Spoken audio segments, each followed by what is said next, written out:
I want to introduce our next speaker. Someone also asked on Slido earlier, what's the story about international investors? Well, I think our next speaker will be able to help with this. I think of all the categories of capital providers, angel investors are actually the most altruistic and the most pro-entrepreneurship, because they're getting in at the highest point of risk, where you don't have revenue, you don't have an EBIT, and all you have is a story. John Phelan is All-Ireland Director with the Halo Business Angel Network. Hband manages 13 syndicates on the island, north and south, and 4 international syndicates based in New York, London, Singapore, and Dubai. John has himself been involved in founding and co-founding companies, AI, Animation, GM. To tell us all about this early stage seed funding, please welcome John Phelan.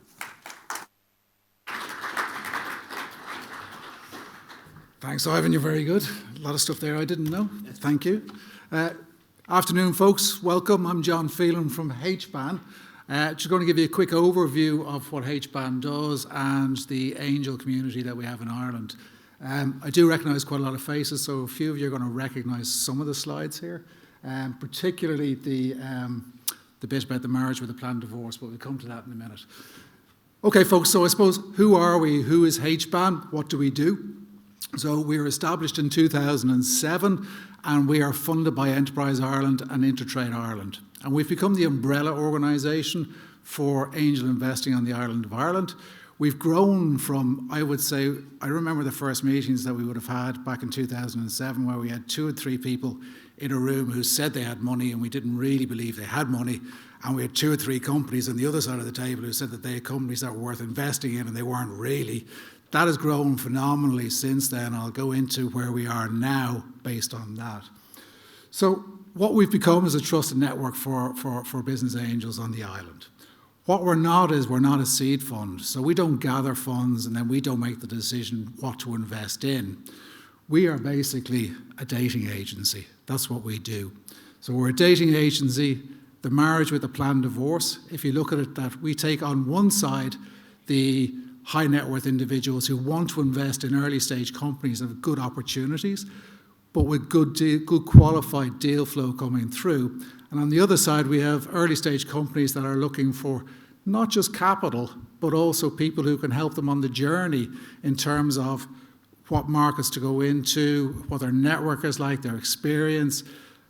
And the marriage with a planned divorce is, everybody wonders what that is. And ultimately what an investor wants to know is, if I'm investing, what's my return on investment? What's my exit? The exit is your divorce strategy, and you've got to have that in place. As Ivan mentioned there, we have a number of, he's giving me the nod there on the divorce bit. On the island, we have 13 syndicates, and we have those broken down sectorally. So in some cases, we have a large medtech syndicate out in Galway, but we've also got generalist syndicates, which would be Bloom or Boole or Iris. And then we have syndicates which are broken down into Southeast or Southwest or Dublin. So we have a number of those syndicates. Also, as Ivan mentioned, we've got a number of early stage syndicates. We're hoping to kick one off in San Francisco. We have one set up in New York, London, Singapore and Dubai.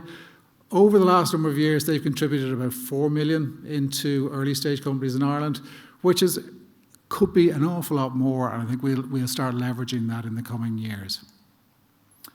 So the stats. So this is where it starts getting interesting, I guess.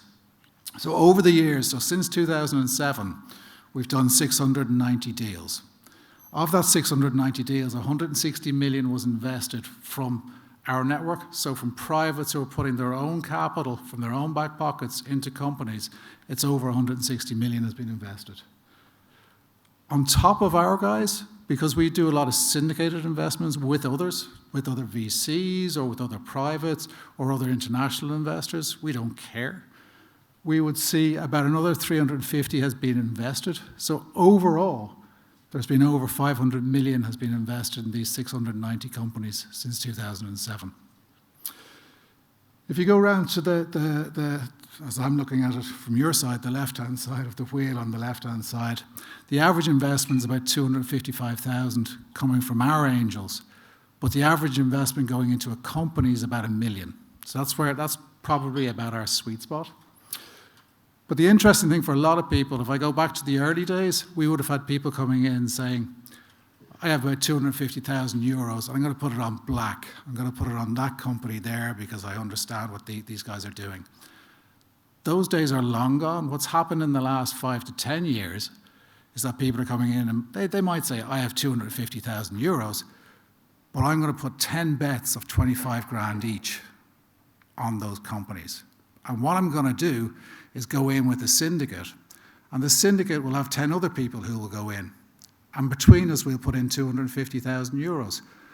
But of the syndicate members, somebody within that group will most likely have deep domain knowledge of the company that we're investing in and will understand where the real value is and whether that a problem has really been solved. Therefore, I'm going to leverage the network to get a more statistically higher return on my investment. So that's what we're seeing, which is why the median is actually about 25K, which brings down the amount of money that people need to invest. The sectors that have been invested in. I think it's changed from the pandemic. So ICT, which is generally SaaS or enterprise SaaS, that has significantly increased in the last number of years, primarily because of the pandemic. But we have a large medtech syndicate out in Galway. They would do about 23%. ICT did 54% in 2001. So you can see there's a big focus on those two sectors. But we also do all sorts of other things as well. So why would you take on an angel investor? So first up is obviously the cash. There's also the knowledge that they bring to the table. And as Ivan said, they're far more altruistic in terms of they're givers. They want to see it. I mean, ultimately, they want to see a return, but they want to see you do well. And generally, they see themselves in a promoter as well. The experience they can bring to the table, but also the network that they can bring. And a lot of the angels that we have in our network are either cashed out entrepreneurs who can give the experience, or they're international, multinational executives coming back to the country. And what they have is the network to network you into a large sales channel. And we see that quite a lot. So how does the process work in Ireland? I think Ivan was talking earlier on about how many do you have to counsel throughout the year. So we would see about 600 to 700 inquiries every year. We would filter that down to about 150. And of the 150, there's a breakdown there that we would see we'd bring the 150 to the network.